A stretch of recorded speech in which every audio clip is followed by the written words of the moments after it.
Your Excellencies, the President of the United States.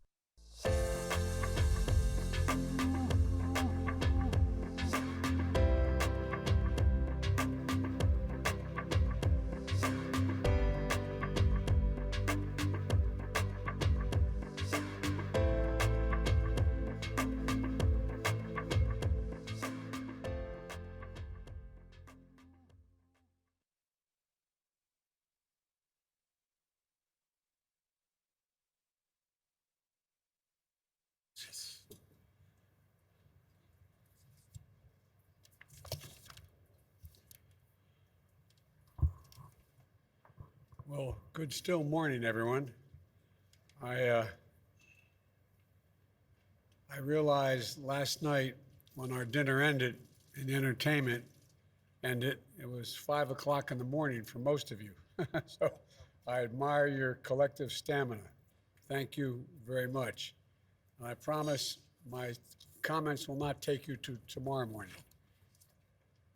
My friends, I'm honored to host you all here in Washington for the U.S. African Leaders Summit.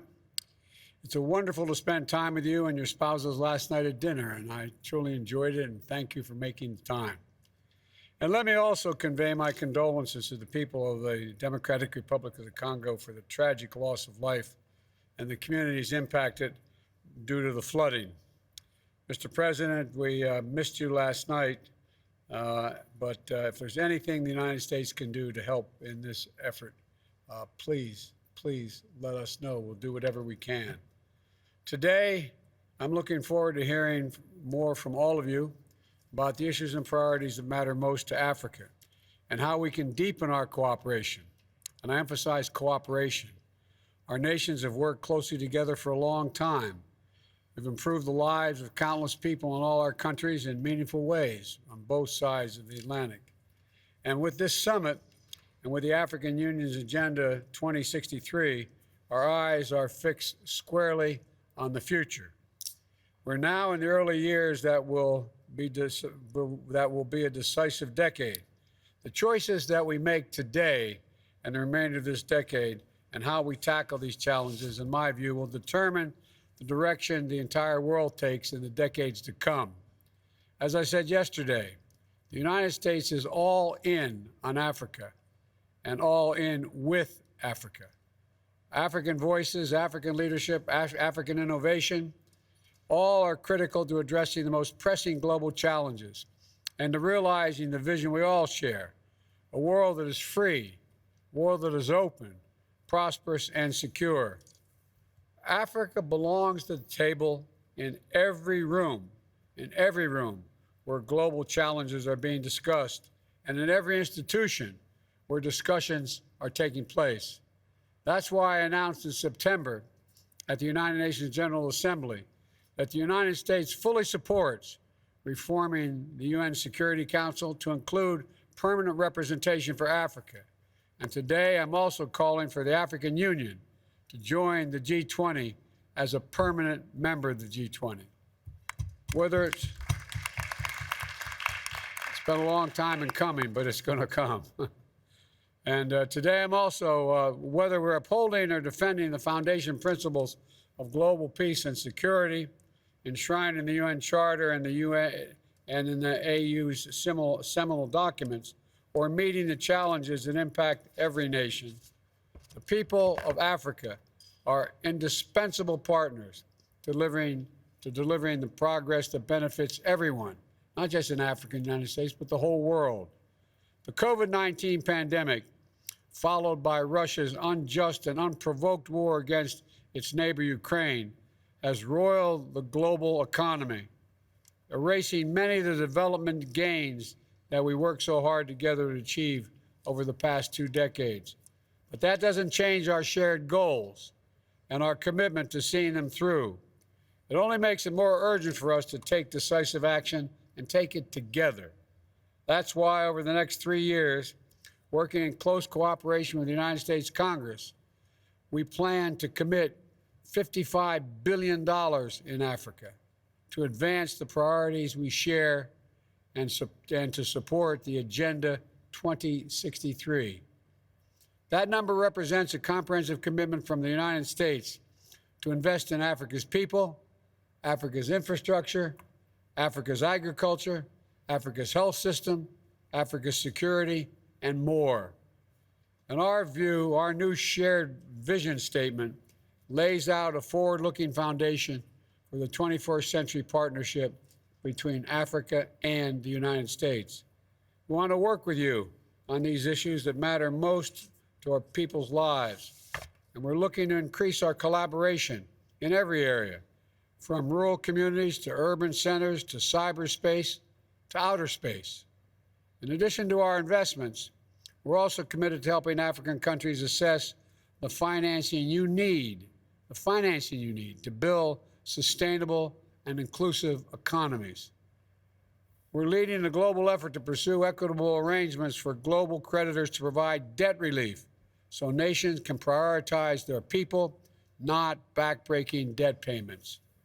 And I'm asking the Congress for the authority to lend $21 billion to the International Monetary Fund to provide access to necessary financing for low and middle income countries that are so difficult to come by now, and so will help Africa's recovery efforts and support projects that build resilience against future crises.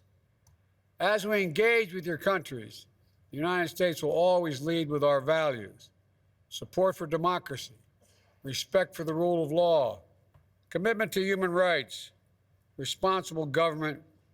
All are part of our DNA. That doesn't mean we always get everything right. We surely don't. And the work of democracy is never finished or never guaranteed. It's about consistent and constant self-improvement. But that's why democracy is the best tool we have to address the wide range of challenges we all face. And that belief is shared by Africans and Americans alike. For South Africa's world-changing triumph over apartheid, to Nigeria's not too young to run movement, empowering a new generation of changemakers, to the record voter turnout in Zambia, where young people demanded a better future, we see over and over again that our greatest power is our people. So one of the commitments I want to highlight today is the investment in countering democratic backsliding through our new African Democratic and Political Transition Initiative. Collaborating closely with African governments, regional institutions, and civil society, my administration will work with the United States Congress to invest $75 million to strengthen transparent, accountable governance facilities, facilitate voter registration, support constitutional reform, and more. We'll also work to support and strengthen security benefits that flow from good governance, including with the new 21st Century Partnership for African Security. Through this three-year, $100 million pilot program, the Department of Defense will work with our African partners to boost reforms that build their security capacity. Now, as every leader here understands, the real measure of success is not in announcements, but it's in the follow-through. That's why I've asked one of our great diplomats, a man with deep respect for Africa and long experience working with the governments across the continent, to oversee implementation coming out of this summit, Ambassador Johnny Carson. Many of you already know him personally. You certainly know his skill and his reputation.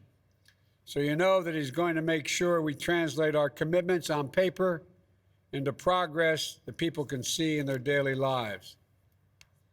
And on Tuesday, I also directed the establishment of the President's Advisory Council on African Diaspora Engagement in the United States, so we can tap the enormous strength of the diaspora communities here in the United States and make sure their insight and experiences are reflected in our work.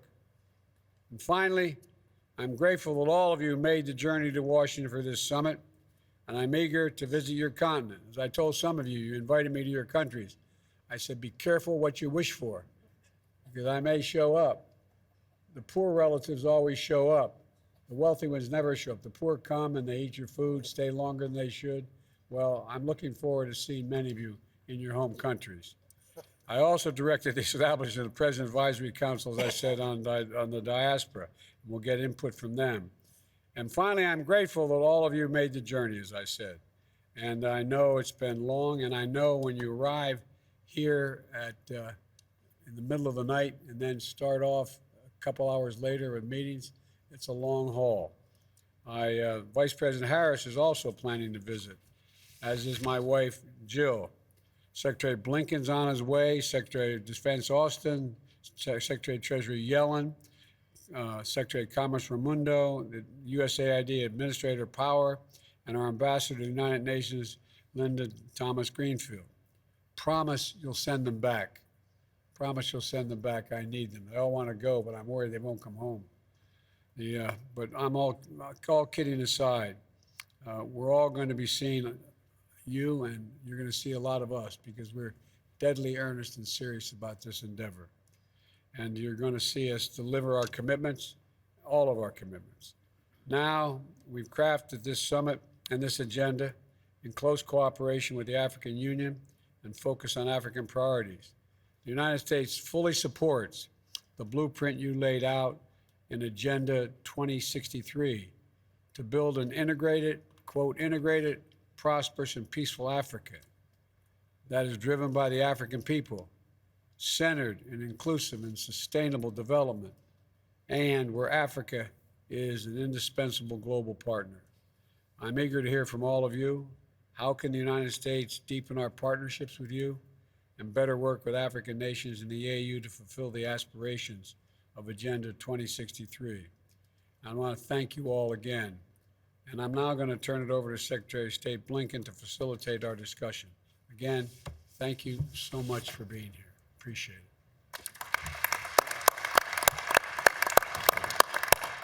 Well, Mr. President, thank you very, very much. And let me just add my own sincere and warm welcome to all of you today.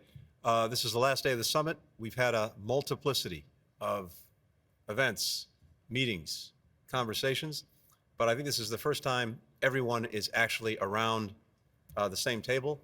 And I got to say, looking at this, if a photograph is worth 1,000 words, well, we've got probably 10,000 words here. It's a very powerful photograph to see. To start things off, we very much welcome getting the African perspective, starting with the President of Senegal, the Chairperson of the African Union, President Macky Sall. Monsieur le Président, micro est à vous. Merci beaucoup, Monsieur le Secrétaire d'État, Monsieur le Président. Thank you very much, Mr. President Joseph Biden, Mr. Secretary of State, dear hostess, dear colleagues, heads of state, ladies and gentlemen, ministers. On behalf of Africa, I would like to thank President Biden for his warm welcome. I would like to thank your wife, Jill Biden, for the delicious dinner we had at the White House yesterday and the wonderful music that came along with that dinner. Thank you for your hospitality. I would like to commend the excellent organization of our summit. We appreciate your attachment to the African and American partnership and the considerable time and effort that your administration has committed to organizing this summit. And it's in this spirit that we have come to revitalize our common agenda with you. Certainly, times are uncertain and troubled. The challenges are more numerous and complex, but it's in hard times that friendship finds its greatest test of greatness, trust, and mutual respect. In this time of profound transition, working together, this requires another way of thinking of the world. By working as conscious partners in a world of unequal development in respect of common values and their differences. On this basis, Mr. President, Africa, through my voice, wishes to share with you 6 priorities and a message for our summit. The first priority: peace, security, and the fight against terrorism in Africa. We wish for the fight against terrorism to be a part, an integral part of the world struggle against this blight, to contribute to international security and peace. Mr. President, we expect a strong commitment on this vital priority and support from the United States so that the UN Security Council places the fight against terrorism in Africa in the framework of the collective security mechanism that is in the UN Charter. Second priority. Before speaking about the second priority, on behalf of all the colleagues, I would like to commend President Biden on the intention to place Africa as a permanent representation in the G20. We need to applaud that initiative. For our participation in the G20 as a permanent member, and also integrating the continent as a permanent member at the Security Council. The second priority, Mr. President, before the triple impact of climate change, health crisis, and a major war, Africa presents its advocacy for partial allotment of special drawing rights, and you raised a very important aspect, and we hope that the Congress can accompany you in this endeavor and the implementation in the G20 on debt relief after these different shocks throughout the world, including in developed countries. Thousands of people are no longer able to bear the cost of living and fall into extreme poverty. The situation is even more difficult for much more weaker economies such as ours. The massive efforts put forth by developed countries through businesses, we put in place economic and social resilience measures which are limited because the crisis is so serious. This is why we advocate for an action in solidarity that is international to reinforce resilience and economic revitalization. I have to say that the current crisis weakens democracy on the continent. Indeed, without some betterment that is economic, democracy will always remain fragile and vulnerable, with the risk of instability, which we've already witnessed in several countries. The third priority, Africa wishes a more sustained commitment on investment in development infrastructures, roads, railroads, electric plants, digital infrastructure. Yesterday we saw and we listened with great interest during the business forum your statement that Africa is the last great work site of the world with projects to develop infrastructures in Africa. Some have begun and others are to be begun. These are opportunities for investment for shared prosperity. Pour l'Afrique, nous appelons à la mobilisation diligente des ressources annoncées par le G7. We ask for the mobilization of sources launched by the G7 for the world infrastructure and for investment to support the implementation of infrastructure in Africa.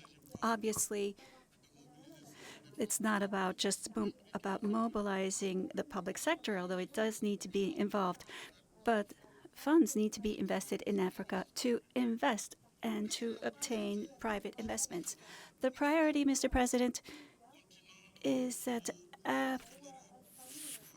Africa is subject to the pollution, the plight of pollution, and we want a solid development in carbon which is resilient to the climate change. I remind you that according to the estimates made by GIEC, Africa needs $86 million per year by 2030 to fund these needs to adapt. Since financial commitments in order to fund the commitment, Africa's governments will continue to resort to debts to finance their green projects and their mixed energy strategies. But Africa asks for an equitable green transition to satisfy its industrialization needs and at a competitive cost, and to ensure the universal access to electricity in more than 600 million families who still don't have electricity. This is a responsibility that we African leaders could give up on, but we need to use our available resources in the field of energy transition. This fifth priority, Africa would like to work with the United States to win the war against hunger. We salute your country and your support to financing funds in the context of the World Bank for food production. In the media, Africa would like urgent measures to be taken to facilitate the access to the markets of fertilizers. In the long term, we want to work with the United States, above all, to improve production in Africa, including by making massive investments in the diversification of the value chains and infrastructure. The joint statement on food security, which will be released at the end of the summit, is a good action plan in order to fulfill this goal. With the lessons that we learned from the crises, the time is right to take vigorous action in the field of agriculture and food security. Mr. President, I propose that our summit launch a presidential initiative at your level on agriculture in Africa. Sixth priority, Africa asks for a more inclusive and just world governance by accelerating the reform process of the UN Security Council and to give a seat to the African Union in the UN. And thank you for this. We have gotten the response that we wanted from you. Thank you. And we want the support of the United States, and we thank the United States very warmly for the commitments that they made for Africa's place at the G20. And this will happen at the next G20 summit. So thank you, Mr. President. These are the 6 priorities. As far as our message is concerned, this is a renewed commitment to open, for dialogue and partnership, for strong international relations. In this spirit, Africa calls for the lifting of sanctions which continue to affect the Zimbabwean people. Zimbabwe has been sanctioned since Mugabe's time, and I think it's time to lift these sanctions so that the Zimbabwe people can continue to fight efficiently against underdevelopment and poverty. In the name of my colleagues, I must also tell you that we are concerned, Mr. President, by the American bill on economic and trade between your country and foreign powers. This bill, with its sanctions, which targets a whole continent, is the first in international relations. Africa is asking why such a bill exists and why Africa is targeted. And in the spirit of the rules of the World Trade Organization, we ask for this project to be reviewed for the implementation of this would damage the relationships between the U.S. and Africa, and we don't want this to happen. Our hope, and that's why we're here today with you, our hope is to pursue with you our common efforts for the Africa-U.S. Partnership and build together this partnership on a more solid and confident nature for progress and shared prosperity for our people.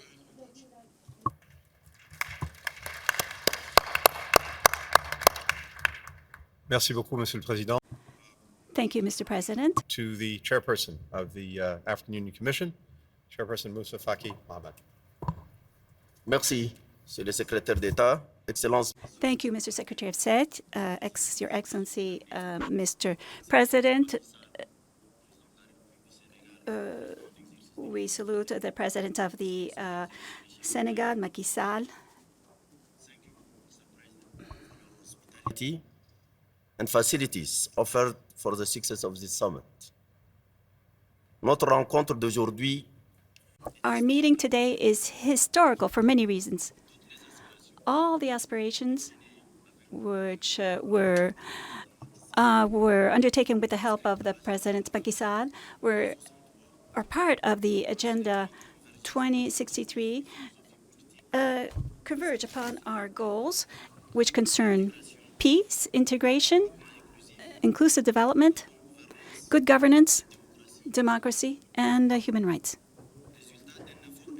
This was a result of a collective intellectual effort of men and women who in Africa, politicians, university experts, civil service, civil society, and the private sector. The Agenda 2063 is a concentration of both doctrines and programs for Africa for the next 50 years since it was implemented in 2013. To ensure its success in its objective, Africa is counting on its own efforts, on its own genius, and is committed to a solution provided by Africa itself. It counts on the solidarity of its friends and respect and mutual advantageous results. In this perspective of solidarity, we say sincerely to all of our partners that we prefer concrete action rather than intentions of goodwill. We know that seeking practical solutions is agreed upon by our American partner. And this is our wish, and the most ardent wish, is that the partnership with the United States will give us the financial needs that we need in order for it become a real lever for the fulfillment of these goals for the Agenda 2063. It will be this partnership that will be significant for our people. Thank you very much.